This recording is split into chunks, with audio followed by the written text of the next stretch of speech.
What's up, everyone? Tyler here, back with yet another bracket breakdown video. Our series continues. Shawnee is joining me alongside another special guest. With the guests just keep on rolling.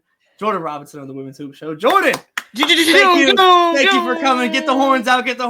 Jordan, thank you so much for joining us here in the No Cap Space. Thanks for having me. I appreciate it. Happy March to everybody. Happy March. We are breaking down brackets all week, all month long, and it's fun. Yes, I am so excited to dive into this. Before we get into your bracket itself, I know you got your bracket built and everything. We're gonna dive into some of your teams, your irons, your Final Four. But I'm just interested, just generally speaking here. We've kind of been asking because there's so many ways one person can build a bracket. You know, you can go with your head, you can go with your heart, you can go with mascots, who could win in the fight. There's all different types of things you could do. So Jordan, what is your general strategy when are you looking at the analytics? Are you just going with what your heart tells you off rip? Like, what is the bracket building strategy for Jordan Robinson?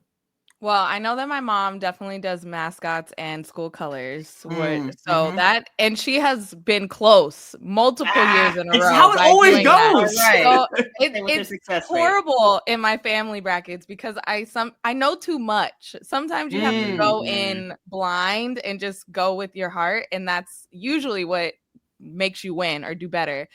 But I was actually under the gun, like under the clock to fill out my bracket for another show that I was doing. And they're like, we need your bracket like first thing in the morning so we can put it into graphics.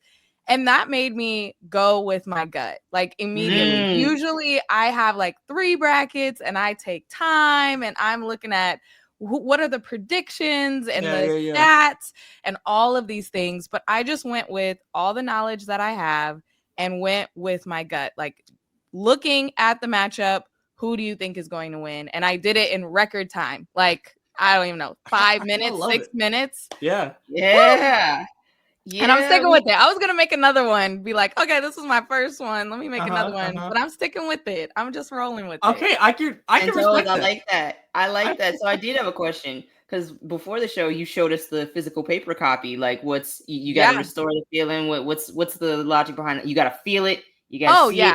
Well, first of all, I am like, even though we are in this digital age, I still write out all of my outlines for my stories. I have 20 notebooks around my office here. Handwritten all the way. Oh, this is so cute. Let's do it. No, I have sticky notes everywhere. Yes. Like, I am handwritten through and through. But for the producer for the show that I was doing was passing out hand brackets just so we can have them easily on set.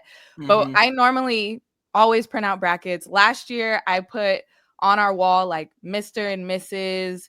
and I put different basketballs so we can have our printed brackets out next to the TV. So it's just easy. We don't have to go to the app. So I'm all about printed brackets. Old school. Nah, come on, journal girlies, let's go. Handwritten, like it's a skill now. Because like kids, like they be like, my hand hurts. I can't keep writing. Like your hand hurts. I love writing. Let's do it. Well, let's get into your bracket. Sorry. Let's do it. I'm excited. I'm ready to see your matchup. So like, let's look at some of like whether it be upsets or like teams maybe some like 6, 7, 8s that might be going a little bit deeper into your bracket than some might expect. Just take us anywhere. We have the visuals over here, so you let us know where we're headed on your bracket. Let us know some of these early round matchups that you're eyeing. Okay. Early round. So I'm gonna go to Spokane 1 because this is where I have mostly all of my upsets coming. Ooh. That's where it gets a little spicy. So I would say one of the biggest ones is Harvard. Like I am all in on Harmony Turner, and I just really, I don't know. It's just in the air for the Ivy Leagues and history, especially I'm working on a book about the history of women's basketball. History repeats itself, and Harvard was one of those only teams that made a huge upset in the women's bracket. We don't see a lot of upsets. So I'm like, yeah, they're going to do it again. This is their year. So I have them not only taking down Michigan State. Hello. I have them coming out of the first round, but then they're going to face off NC State. Okay. And I have them winning against I love it. I love it. I love this. Go Harvard. So that is my big one. And then we're going to stay right here because I have LSU coming out of that first round. But then Florida State is going up against LSU. And my whole thing with LSU is, you know, we've been hearing that Flage isn't healthy and Anissa Morrow isn't healthy. Yes. And then in the Selection Sunday show, we see them both with boots on celebrating. And I'm like, okay, that's going to affect my bracket immediately. Absolutely. So I have Latson going off, being explosive, and I have Florida State and Harvard right versus there. Kanaya in the Sweet 16. You want to talk about some cinema? Let's hear cinema. And I like then, that. Yes, and then I have Florida State moving on, and they will go up against UCLA in the Elite Eight. And that's where their journy ends. But what a fun ride! Hey, listen, exactly. That's a hell of a run right there. We gave us what we needed. We've been lucky enough to have both Tanaya and Harmony on this season. And let me tell you, though, we talk about two of the best bucket getters in the entire nation. Like, I've been eyeing the Michigan State Harvard, like that area here on my bracket, because the ability of Harmony Turner just to go and win you a game because you have Harmony Turner on your team is very real. Is very, very real. I love those picks. We're getting the chaos going early. Yeah, it's just pure chaos. Absolute chaos. I love it. The only other one that I feel like is maybe, I don't know if it's spicy. I think going down to Birmingham 3, TCU getting that 2 seed. I have them. The Van Lith corner. She's going to dominate over Louisville. So they're going to get out of that first round. She's going to get revenge on one of her former teams. But Notre Dame is going to come out of this and match up with TCU. And Notre Dame is going to get some redemption. Like, they're pissed that TCU beat them earlier in the year. Yes, so I have Notre Dame turning. Yes, hate is fueling a lot of Birmingham 3. And Notre Dame is not playing well right now. But I think this break in between the tournament starting is going to be very useful for them. They're going to turn some things around. And a lot of people have them in the Final Four. I have them losing to Texas the next game, but I do think they make it all the way over here and upset TCU. Okay, so we have Texas. We're building towards your Final Four as well. I feel like everyone we've talked to, this is the corner over here of the bracket where everyone's just like, I can't wait to see what happens. And then even up top with Texas, so you're trusting Texas. I think there's been a lot of talk about Texas, and like, obviously you have some of the offensive issues that you have at times, but you're rolling with Texas all the way into your Final Four. You're trusting it? I am trusting it. I think Madison Booker is just too good. She's just really, really good. And Roy Harmon has been just the point guard that they need. They missed her last year, but Madison Booker was able to step in and be a point guard. She could do everything. Right. And I think what worries me is that it is a little bit, we're so reliant on Madison Booker to have a good game. So if she does have an off night in one of these games to get you to the Final Four, then they are in trouble. But I think they have the pieces around them. They have the defense. I trust Vic Schaefer with my life. So I like this. I like this. I love is that a burnt orange sweater? Oh, yeah. There you go. That was not on purpose. Okay.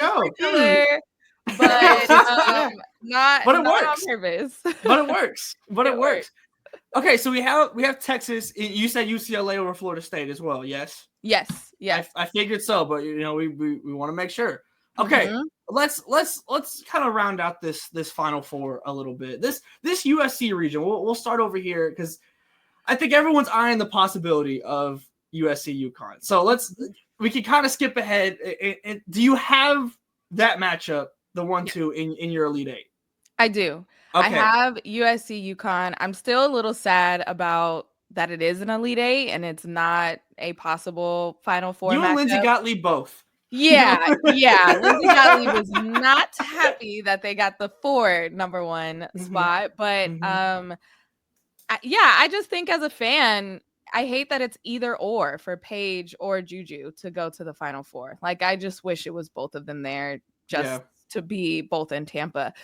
But I have USC winning this year. Okay. This whole bracket, I feel like the theme is rematches, and USC is a better team than last year, going up against UConn, and they beat them earlier this year. So I have USC winning. A little boring Final Four. I mean, I have all the number ones. It gets chaotic before we get to this point, but I have all the number ones coming out. So I have South Carolina, UCLA, USC, and Texas to stick with this theme of rematches. So, no, I know. Hey, you want to talk about? We mentioned some hate earlier. This is so much hate. This is a hateful Final Four, and I love it. I'm not gonna lie. Like, you want to talk? Like, you mentioned the rematch aspect here. Both of these would be for the fourth time this season. Yeah, like that is crazy. Rebecca Lobo said in the Selection Sunday that she doesn't like this because when teams play multiple times, that the basketball could be uglier because you know the team so well. But I disagree. I think this is a fountain of haterade. Like, there is so much hate here that it doesn't matter what your scheme is. And that's what makes it fun. Because, yes, everybody in the country knows that Juju is going to go off. Is UCLA going to have a special plan against Juju that anybody else is? No. So this makes the best players show up against the best teams. South Carolina and Texas, their SEC championship came down to a coin flip, which was insane. And they were both long coin flip. They were upset about that. South Carolina was like, no, we should clearly be the number one. It should not come down to a coin flip.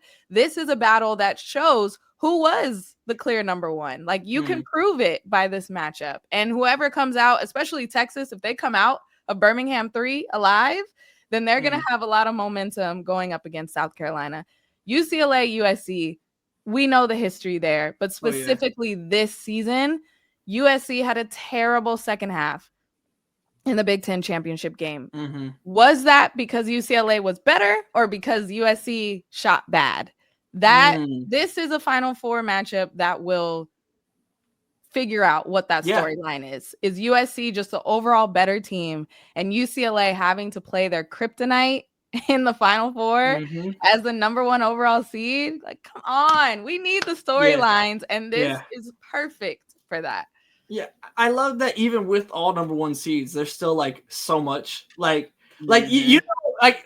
know, the selection committee was like, hey, just in case all these number one seeds get in, like let's make sure we can, like, once we get to the Final Four, that like this is what we could do. I love these matchups because, like, to me, I'm like, this feels like systems versus stars in ways. Like, South Carolina, obviously the system that Don has, I mean, it's just like the death machine. It's a buzzsaw, and Texas is going to be relying so heavily on Madison Booker. Obviously, Vic Schaefer has his own defensive system in that way, obviously, as well.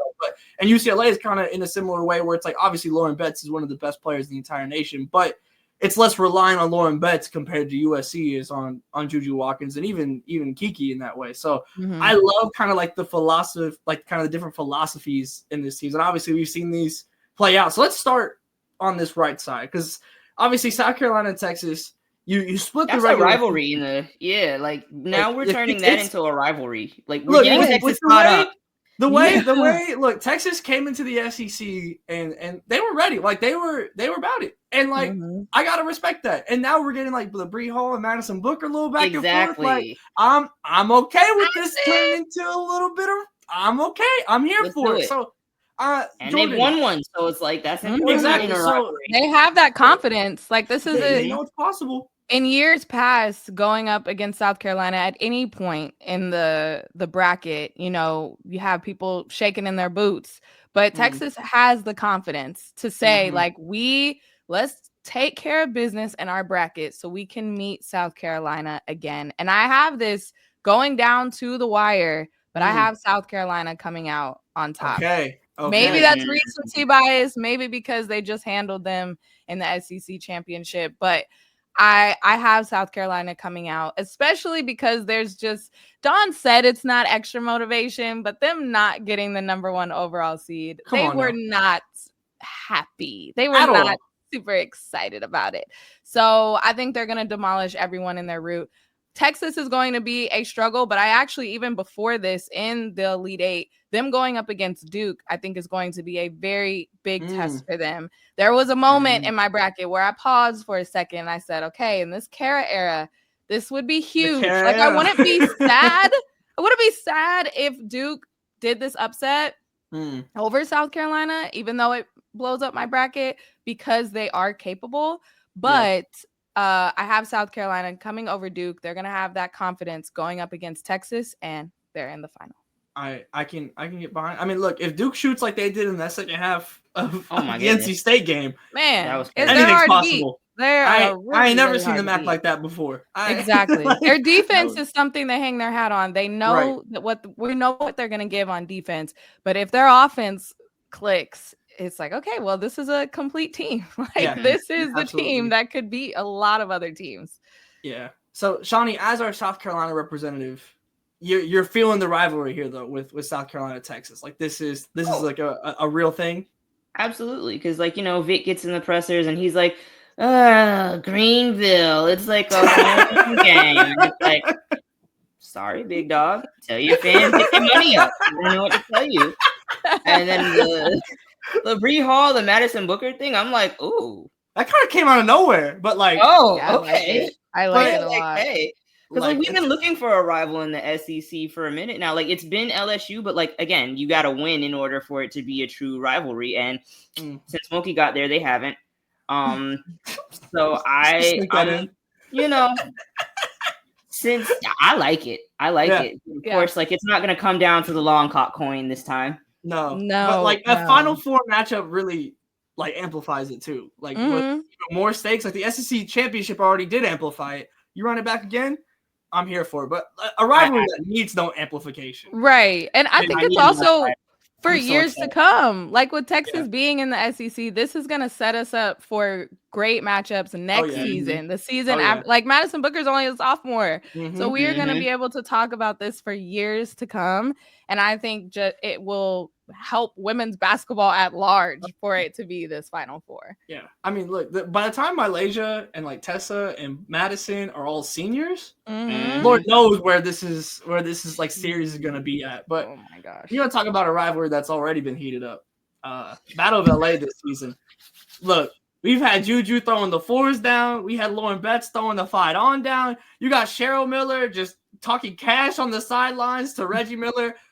Just can't get away from it, which is so funny.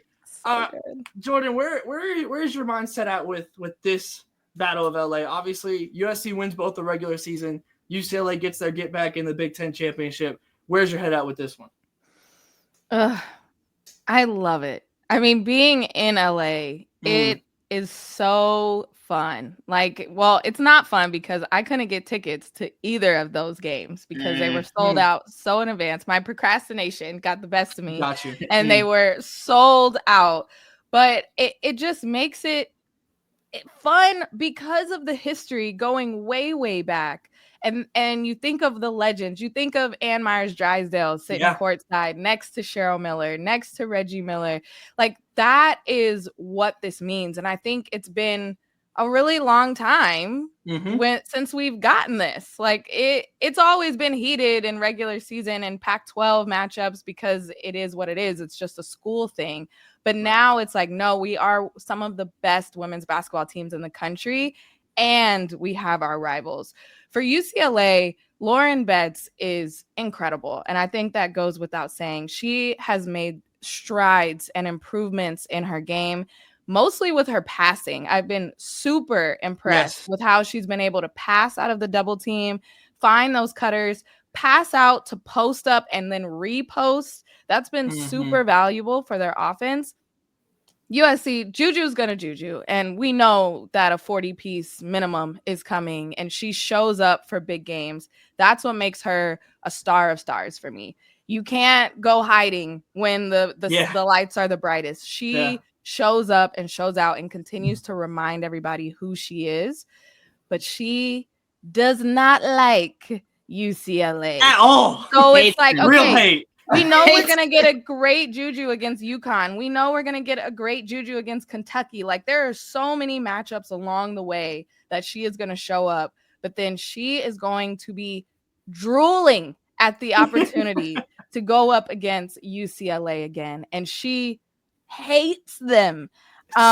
She's from the city. I don't know if she's had a USC bias since birth, but it just feels like it is recent that she does not like them. So I have USC coming out on top, despite UCLA having the first number 1 seed in their women's basketball history and their best season ever. I have USC. I think UCLA, this is their nightmare. Like, they want to see anyone else besides USC. And I think USC already won from that moment on. Like, just them being in their mind, like, we don't want to see USC, they already won. I can get with it. I can get behind it. I mean, look, the game within the game. Somehow Juju has another level that she goes against UCLA, and like, I'd be terrified too. I wouldn't want to play them either. No. If I know Juju hates me that bad, no, bro. Y'all got it. Like, especially like the last time you throwing the fight on down. Yeah, like now it's even worse. You knew that. I didn't even see that. I know Juju was like, at the end of the game, Lauren Betts threw it down as they're celebrating. So and it's I was like, yes, turn that. Yeah, up. No, I love it. Like, I love it too. I support it from all sides, but you just get hate fuels this bracket for me. Oh, it's look, a theme. as with the ethical hate here going on a no cat space all the time. As long as the hate is ethical, it's a wonderful thing. But speaking of what I feel like we just talked about 2 rivalries, I feel like we have one kind of on the horizon potentially. The real SC matchup. So we're getting it. We're getting the home and home over the next couple of years, but you're saying you're giving us a preview in the national championship. You want to talk about a way to build that matchup next year in LA. Nothing better than a national championship matchup to do it. I mentioned the star versus the system. I mean, this is the epitome of that and the kind of different philosophies of it. Who is the real SC in the national championship, Jordan? I love it. I have South Carolina winning. Okay. I have said it and I'll say it again. And I want USC to prove me wrong. Like, I'm so easily influenced. I make this bracket, but I'm like, tell me why I'm wrong. Like, I'm okay with it. I'm not this type of person that will die on any of these hills. I want them all to win. But for USC and Juju, I think when she graduates, she will have a national championship. I just don't think yet. So that's my opinion. I said that last year too. Like, that last year's team with USC was just not up to par. Like, if Juju was having an off night, there was no one else to be able to show up. They have pieces this year, but I still think they're like one piece short to go up against some of these behemoths in here. So Juju, you will be a national champion. I just don't think this year. There it is. There we go. South Carolina is the one. Yeah, you want to? I'm sure some of that UCLA hate might seep in the next year's matchup if this is what goes down. And you know what? I'd be here for it. I'm not gonna lie. I know. I'd be here for it. Well, Jordan, thank you so much for joining us here in the No Cat Space and giving us your bracket breakdown. You're everywhere right now, Jordan. It feels like. Just paint the full picture. Where can everyone find you? What's going on right now? Because it's hard to keep up with you. You got so much.